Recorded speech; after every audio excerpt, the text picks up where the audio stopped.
Hey everyone, just a quick recording recap of a game with Genesis Wave against a pretty neat mono-black control. Blood gas, Lilliana, sacrifice and discard effects with the rack, which I hadn't seen for a while. But yeah, I just thought it was interesting. So I hadn't seen the rack for a while. This kind of surprised me. I had lost the first game. I didn't record the first game, so this is game 2. I pretty much boarded in my life gain stuff so I could sack that, still gain life, just kind of essentially race them, kept the Genesis Waves in. Tried to keep at least 3 in my hand, knowing he had, discard effects. So he gets the second rack out. Now I'm pretty much not going to play any acceleration until I get the Genesis Wave. He puts a third rack out, which I'd never seen. 3 racks in play at one time, but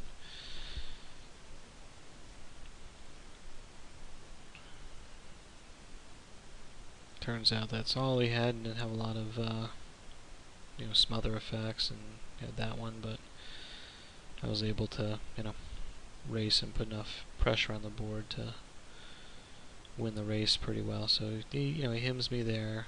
The racks get me for 6, but Kitchen Finks kind of kept me comfortably ahead, so no real issues. And then the third game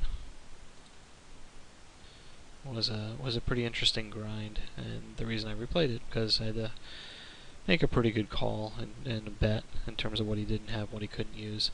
I did bring in my ley lines just because most of his sack discard Lilliana is targeting, so I figured, I usually only bring this in against burn, but turns out most of black targets do, except for smallpox, that kind of thing. But at least he can't him me, he can't do Geth's Verdict, nothing nasty. So I'm pretty much just racing the blood gas here. Now he's going to swing for 4 a turn. Now at that point, he had missed his land drop, and I put him on not sandbagging it, thinking, maybe I'd keep the blood gas off for a turn. And it turns out he didn't have it, so I was happy with that call.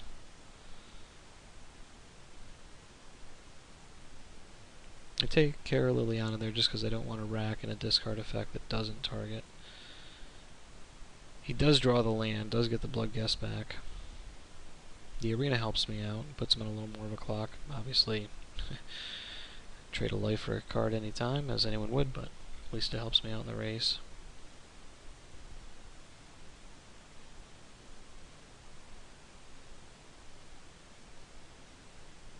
So he swings for 4, drops a smallpox, which hurts, then drops another one. That sucked. But it still left me with 4 on the board.